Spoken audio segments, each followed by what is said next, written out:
Thank you for being here today. Good afternoon. My name's Andrew Rand. I'm chairman of the Peoria County Board here in Peoria, Illinois. I'm your MC for today's informational conference. Today is Friday, May 8th, 2020. Joining me today will be Monica Hendrickson, the administrator for the Peoria City County Health Department, and our CEO from Heartland Health Services, Sharon Adams. And I have a couple of comments to make before we get started. First, I want to thank everyone who has been sheltering at home, minding their P's and Q's, practicing great social distancing, and remembering to wash our hands frequently, cover our face and mouth, wear our masks, cough into a tissue or sneeze into a tissue and wash your hands vigorously, and just keep rinse, repeat the same cycle over again. It's just so important to slow down the spread of this contagion.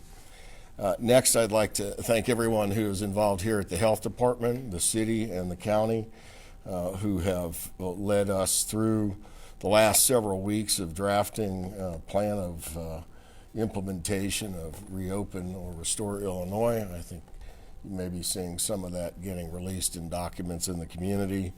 Also, I'd like to recognize that this is the last but best day of Teachers Appreciation Week, still Teachers Appreciation Week, and also Correction Officers Week. And we are in the middle of National Nurses Week. All of those entities and specialties are first responders on the front lines of everything we're doing every day. I've had the privilege of working with several officials in the last several days, including multi-community conference, video conference call this morning as we are shepherding our community plans to the Illinois Department of Public Health through the leadership of public health professionals and our very own epidemiologist. There are two here at the Peoria City County Health Department. It's kind of rare. As well as a whole bunch of other health professionals at Heartland Clinic, our community hospitals, and I could just keep going on, who are part of the planning and strategery, if you will, for reopening our community. So with today's announcements and plan submissions to the state, there may be some questions out there.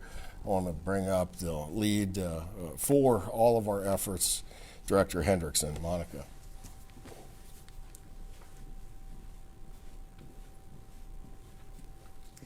Thank you, Chairman Rand.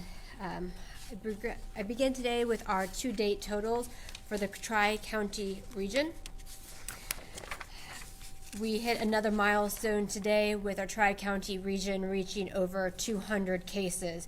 We now sit at 204 confirmed cases to date for the Tri-County. That includes 133 for Peoria, 56 for Tazewell, and 15 for Woodford County. There are no new deaths to report. Again, that's 133 for Peoria, 56 for Tazewell, 15 for Woodford, and 204 is our total. In terms of the status of our cases in the Tri-County, 63% of Tri-County cases are recovered, 25% of the Tri-County cases are at home and isolating, and 7% of the Tri-County cases are currently hospitalized. For Peoria specifically, that accounts to 79 individuals that are recovered, 37 that are at home and isolating, and 12 that are hospitalized. For Tazewell and Woodford County individual county data points, you can visit their websites. Again, for the Peoria County specifically, our cases include 59% female, 48% are white, and 39% black. And I think what's an interesting data point is that 85% are under the age of 70. In terms of our hospital data use, for OSF St. Francis Medical Center, UniPoint Health, Methodist, Proctor, and Pekin, ICU beds currently in use are 15, 4 for persons under investigation, and 11 for those confirmed to have COVID. 34 beds are currently, non-ICU beds are currently in use. I'd also like to highlight the fact that for Peoria County specifically, close to 34% of our cases were identified through Heartland Health Services drive-through clinic. And to talk more about how Heartland Health Services has been providing this information, I'd like to introduce Sharon Adams, the CEO of Heartland Health Services.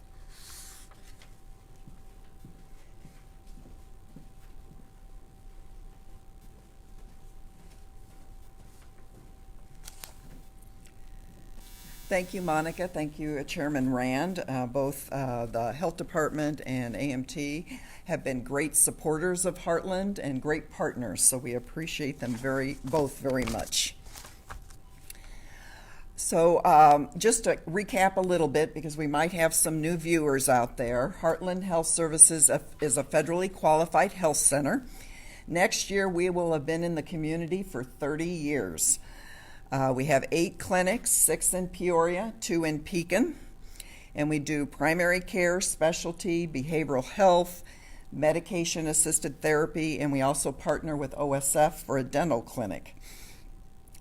We normally do, before COVID, we did 72,000 visits annually, so we're pretty busy. After COVID hit, our volumes went down 50%. So we implemented some things, again, to serve our population. We will see our mission is to provide medical care for the medically underserved. So our mission is to serve our community. So the things that we're doing related to COVID really fit into that picture. First of all, we, like a lot of other people around in medical care, started doing telehealth services. So that was new to us. We hadn't done it before. So we had to get a platform. We had to train the schedulers and train the physicians. But we're up and running with that. We do that with behavioral health and primary care. And it's a very popular service. So I encourage anyone out there who needs a visit with either behavioral health or primary care to give our office a call, because we can schedule you in. The next thing we did was, with the help of Unity Point Methodist, we are taking a mobile van around to the shelters, 5 shelters: Dream Center, Salvation Army, Peoria Rescue Ministries, Esther House, and Southside Mission. We go there, each one of them, a day a week. We're in the process of testing all the people at the shelter. We have had one positive come back for a resident.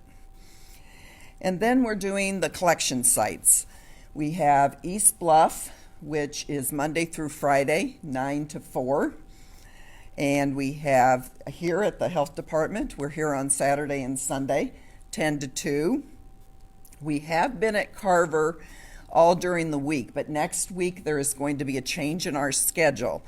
Unfortunately, our volumes at Carver have not been very high, and because it utilizes staff and personal protective equipment, we're trying to consolidate maybe more down. So we are only going to be at Carver on Tuesdays starting next week from 9 to 4. Now, if volumes would go up, we will add more days on, but initially we're going to take it down to Tuesdays, 9 to 4. And we're also going to add another location next week. We're going to start next week on Wednesday at Taswood in Pekin. It's over on Vanderveer Avenue. The plan is to be there Monday and Wednesdays from 9 to 4, but we're not starting till next Wednesday. So we're actually going to move staff and testing supplies from Carver over to Pekin. So we have plenty to cover that. So just a few things I'd like to go over about the collection sites. First of all, it's a very, very easy procedure. You drive up in a vehicle, your window never comes down until you actually get your tested. We have somebody that will direct traffic, so everything is very organized. We have someone that comes out and puts a sign to the window and gives a phone number for you to call so you can be registered without having to leave the vehicle or the staff having to come be exposed. Very easy process. Then you drive up to the clinical area. Once the registrars, they're in a building. They get the information, and then we have a runner that runs that piece of paper from the building and puts it under their windshield wiper. So again, no contact with anybody. Then when they get under one of our tents, the clinical will take over, and they will confirm the identity, the two identifier rule, and then they will ask the person to blow their nose, and then they'll take the specimen. It's about 10 seconds. I've heard people say a little uncomfortable but doable. I think we've only had maybe a handful of people that couldn't do the test. So one person told me made them teary-eyed, but it is a doable test, so nobody should be afraid of getting it. Then once that's done, we utilize the lab out of Pekin. They come twice a day, pick up the specimens, and I know initially we had some issues on a timely return, but now we've got it pretty much down to a science. We use their portal to get the results, so we're still tell the people 72 hours, but we're getting them back usually quicker than that. So, and then also you can either have your results text to you or called. We get your verbal okay to be able to text it, and positives are always called. We do not text that. So there's a couple different ways you can get your results back. We have completed so far, as of the end of day yesterday, we have completed 2,304 tests with 66 positives, which is about 3%. Today at 3 o'clock, East Bluff had 161 tests, and there were 5 cars in line at 3 o'clock. Carver had 35. So it looks like we're going to be doing probably 200 or better today between the two sites. And I just wanted to stress, you do not need insurance to come get one of these tests. We do take your information to send to the lab, but there is no cost to the individual to have this done. We've heard some feedback that, well, I don't have insurance, I can't get it done. Yes, you can. It doesn't take insurance. We do ask you to bring an ID card, though. That's very important.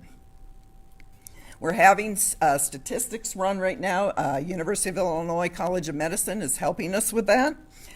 And they have been able, I want to share some stats with you from our positives. I'm still waiting on the negative results because there's a lot more of those.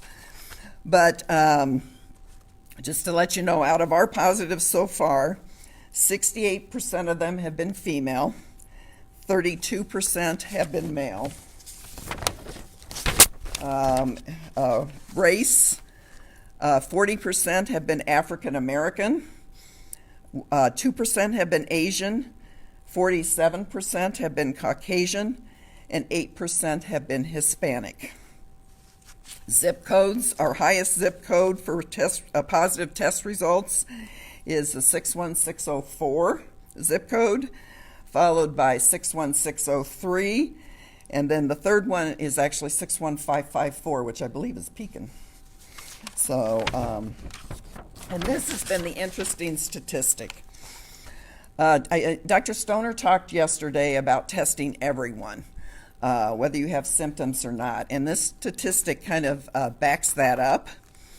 Actually, of our positives, 42% of them had no symptoms at all. So if we're going to get to the bottom of this and get through this, we need to know who is positive. And it's not taking symptoms to determine that. So again, I encourage everyone, please come out and get tested, because when we know where people are that have it, we can do a better job of containing that. So I strongly encourage that. And just to let everybody know, we will have all our testing sites will be closed on Memorial Day. We're going to give everybody a break for one day. So we are also still going to the recovery center, providing the medical care there. We currently have 4 shelter patients there, and no one has been positive because they've been tested as well. And I just want to do a shout out to all our partnerships. Heartland could not do all of this without the help of so many people. I've already mentioned the health department and AMT, the University of Illinois College of Medicine. Both hospitals have been OSF and Unity Point. The city of Peoria, they helped us with the setup of our drive-ups for the collection sites. Many elected officials have been involved. Our Illinois Organization for Federally Qualified Health Centers, the Illinois Primary Health Care Association. Our community has made so many cloth masks for us. Our patients, they're really in need of them because they can't go on a bus. They can't go anywhere without a mask. So we have been able, because of our community, to be able to provide those to our patients. And then I wanted to recognize Bass Pro Shop. They actually provided us with 4,000 masks, which was phenomenal, the surgical mask type. So very appreciative of that. And again, just to remind everybody, the testing sites are for 18 years of age or older. So we've had some questions about that too. So that's all I had for today. Thank you very much. Sharon, do you want to stay up there? Oh, sure. So, like you said, quite the interesting statistic that 42% of those that of the ones that tested positive didn't have any symptoms at all, and that's back when I'm assuming most of that data, back when in order to get tested and have no symptoms, you had to be one of those frontline workers, whether that be hospital or grocery store, gas station, etc. So, are you recommending that people that have been continuing to work through this pandemic because of their line of work get tested? Oh, most definitely. We've had a lot of healthcare workers come through, other frontline bus drivers, etc. We highly encourage it, especially if you're out there in the public and can be exposed to it and not know it. So yes, we would highly encourage all of them to come. And then you mentioned the East Bluff site had a little bit over 160 today, Yeah. whereas the Carver site a little over 30. So Yeah. right around 200 total. So with the reduction of time the Carver site will be open starting next week, is there a plan to shift additional testing to East Bluff if people who maybe would have gone to Carver instead go to East Bluff? So maybe upping that allotment to over 200. Yeah, actually, we took some for today because our allotment so far with the state is 150 a day. But we work very closely with the state, and we have plenty of tests right now to do that. So so we were very glad to go over 150 today. We'd like to see that every day. Is there any reason why you think the East Bluff site is getting so much more traffic than the other sites? We've really talked about it because we can't figure out why we can't get more at the Carver site. But, we have a clinic down there, and we do have a lot of trouble with no-shows and things in that neck of the woods down there. So we've reached out to churches and the different organizations in the community trying to build interest in that testing site because we want it to be used. And so far we've not been unsuccessful. As for East Bluff, I don't know if it's because it's right off Knoxville, maybe. It's more centrally located, maybe, is why, closer to the hospitals, would be my guess, but I really have nothing to back that up with. So I'm not sure if this is a question for you or kind of a double-teamed answer, just because I'm not quite sure how the regulations go. So, for, a couple days, we haven't been quite reaching the number of tests that we have. And I know something that we've talked about a lot is testing within the nursing homes, and we've been waiting on the supplies from the state.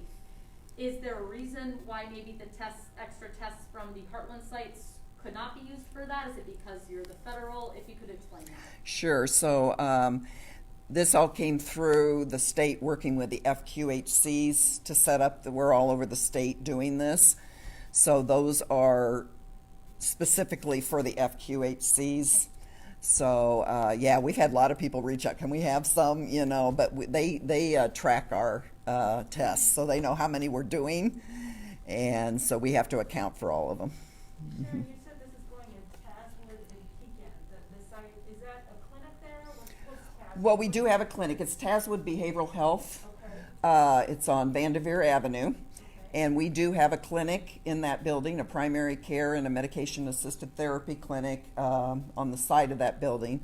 But we'll actually be using the parking lot in front of Taswood because it's bigger. And they've been very good to work with and allowed us to do that. Okay, so it's a drive-through site as well. Drive-through, walk-up. All ours are drive-through or walk-up. Okay. Mm-hmm. And then you'd also mentioned the top zip codes that people who have been testing from. The third one was a Pekin zip code. Yeah. Can you talk a little bit about was that factor into your decision to need to open up a Pekin test site? Yeah, we've seen some Pekin residents coming over, but yet I think our big decision is because we have 2 clinics in Pekin. So we wanted to be there for our patients, but the community that we're in. So that was mostly our decision to do that. Mm-hmm. This may be a silly question, so pardon my ignorance. How long are the test supplies that you guys use, quote unquote, good for, you know? Because if you aren't using, you know, the supply that you have every day, is it something where you have to throw some away because stuff gets old, or are they great? They're pretty good. You have to put them on ice when you do the specimen, you know, and they have to be refrigerated. But we go through them pretty quickly, so it's never been an issue. You have to order online, and you have to put in the amounts you need. So we have to give 3 days notice to get the supplies from the state. So, you know, you have to remember, we've only been testing since April 22nd, I think, is the first day we did it. And it was April 21st was our first day. So we really have only been at this for about, 3 weeks, less than 3 weeks. So. And one big issue that was brought up as an argument for why Peoria needed its own test sites to begin with was the transportation issues with getting over to Bloomington, which was the nearest site. Mm-hmm. So, I mean, do you have any numbers on how many walk-ups versus drive-ups you have at the Heartland sites? They're getting more popular. I think at first, like the first couple weeks, we had very few. But I know at Carver there's more walk-ups. We see more walk-ups than we do at the other sites. I don't have a number on that, but it's not a big percentage. Most of ours are drive-up in cars. Mm-hmm. Other questions? Okay. Thank you very much.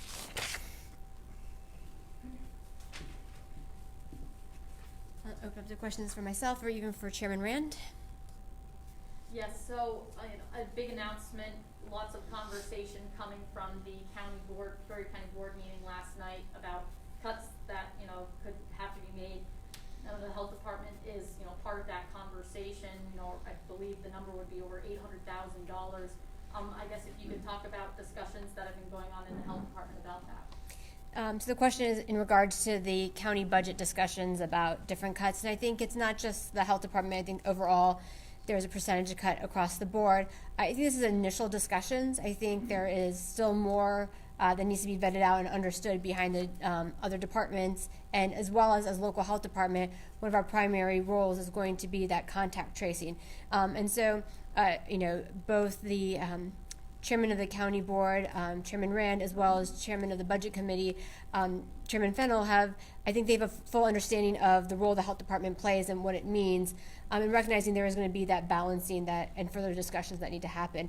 But I would say it's not only for the health department. I think a lot of our other responding agencies are going to be having to have those discussions too. And one question I had, unrelated to the county board, but I know McLean County has had some issues with contact tracing, and I know you had mentioned here in Peoria County, you had reassigned people for like environmental health, and there are departments who currently, can't do their normal duties because of all the stay-at-home order to contact tracing, and that's been working out pretty well.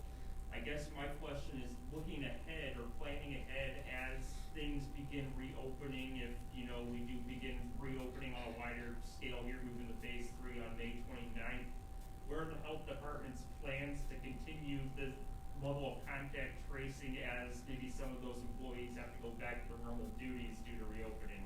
So the question is, right now, the model in Peoria County is that we're utilizing other staff from different departments, specifically environmental health, to assist with contact tracing. And so as we reopen as a state, some of those programs would also come back online. We recognize that, but it's not going to be necessarily a yes-no. We understand there's going to be levels to that, and also kind of a slower upgrade. So what we are hoping to do in our model right now is that, we do initially know that some of our staff will be pulled back into kind of their routine roles, but we do know that there's also a balancing act that we want to adhere to. And one of the things is that the governor's plan also outlined was the fact that overall as a community, even if we're reopening, remembering the fact that the virus still exists. So our plan not only includes how we're helping support contact tracing, but I think with a lot of businesses and employers looking at continuity of operations. If you've been so lucky to have no staff ill during this time period, you should be really considering as we reopen the possibilities that your staffing levels will be changing. And so how does even continuity of operations looks like? And so our new normal at the health department will never be all of our 70-odd staff back in the building at the same time. And so we're still knowing that we're going to have staggering and that individuals might be still working from home in different capacities and then taking on contact tracing as part of that role. So, just to follow up, then, I know the governor's mentioned a statewide program to recruit people statewide to go into contact tracing, and with, the high unemployment rates right now, that might be an attractive option for some, to go through training, become a contact tracer. I guess my question is, locally, is there any coordination to train people to be contact tracers who don't necessarily have a health background? So the question is, the governor spoke about the interest of having more contact tracers and recruiting individuals into that field. And we do have, within our agency, as we hire individuals for what we call our disease specialist work, we do have a training protocol that they do attend. And so we have something established. And so I think the concern, I guess, moving forward is that we recognize that we're going to be gearing up for contact tracing above and beyond what our current scope is, and some of our scope that we have with our partnerships, such as University of Illinois College of Medicine. But one of the things that comes with that is that we need to be having that state funding to support contact tracing, which the governor spoke of as well. And so it's really kind of mirroring the fact that we're within our capacity right now. We know that we need to gear up. We also know that there'll be funding that comes with it. And so it's a timing issue at this point in time. People have reached out to us. In fact, our Director of Human Resources kind of has an ongoing email list of people that are interested. Locally here in Peoria, we have not posted any positions for contact tracing. But again, as this progresses, we will most likely be putting that out there. Monica, not sure if this will be a twofer, if you would like to answer part of it, and then I don't know if Chairman Rand is also still here. You both have talked about the local plan that's been discussed. You have talked about it, been involved. The mayor has obviously talked about it. Chairman Rand just speaking about it. And earlier this week, the mayor had said that he would be releasing the plan by the end of the week. Are you guys going to be releasing that plan, or can either one of you go into more detail about the plan? Because I for myself have not seen it and don't necessarily know all the details. And so I think Chairman Rand can speak a little bit more to it. I appreciate the fact that Peoria recognized the fact that this is a public health approach and a public health plan, and so making sure that the health department and the voice of the health department was very much the center part of the plan they did. I think we also recognize the fact that no plan will be perfect, and really trying to get feedback from different agencies that would be involved, and we'll have a kind of a stake in this plan. And so I don't necessarily know if it's ready for prime time, so to speak, because there's a lot of working parts to it. I believe that it has been shared with leadership at the Illinois Department of Public Health and with some local entities. But again, it's really recognizing the fact that it is, there are many right ways, and what we want to make sure is that we get the best way. And I think that's what's going to be key, is understanding the different nuances that come when you try to reopen something. It was very easy, Dr. Ezike said it too, I believe she said it was very easy to close, it's very hard to reopen. And I think that's going to be the key thing as we approach this. Could I just get your response?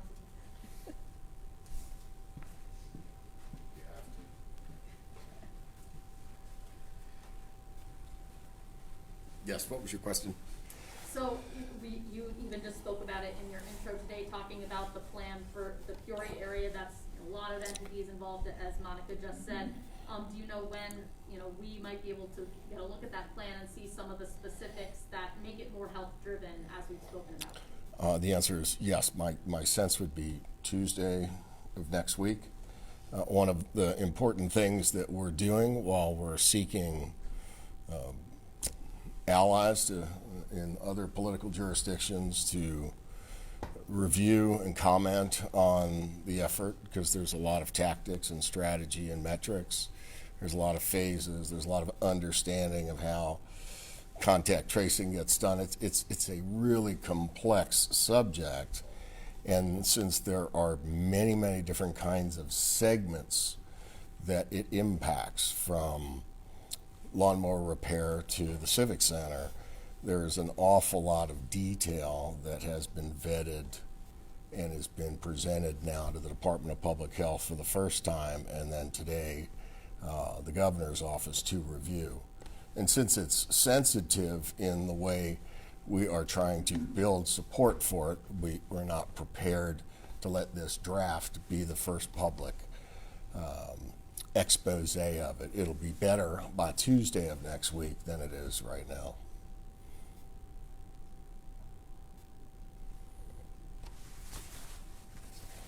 Thank you. Monica, I have a question about testing. I got a tremendous response to my story yesterday when I announced that, anybody can come in for testing. And a lot of people, I got the feeling they were from out of the area. So, is there any restriction to people coming in from out of the area to get tested here? So the Heartland Health Services is open to the general public. It's not just for Heartland Health Service clients, but it is for anyone that can make their way to those clinics. Along with the McLean Community-Based Clinic, it is a community-based clinic for that reason. Can they come down from Chicago? Yes, I believe they can come down from Chicago, and I believe we've had people come down from Chicago. Yeah, okay. Yeah. And then where are the tests coming from? Are those federal or those state? Those are state tests. It's through the Illinois Department of Public Health. Without any other questions, I would just like to end by also saying everyone have a good weekend, and happy Mother's Day to my mom. So thank you.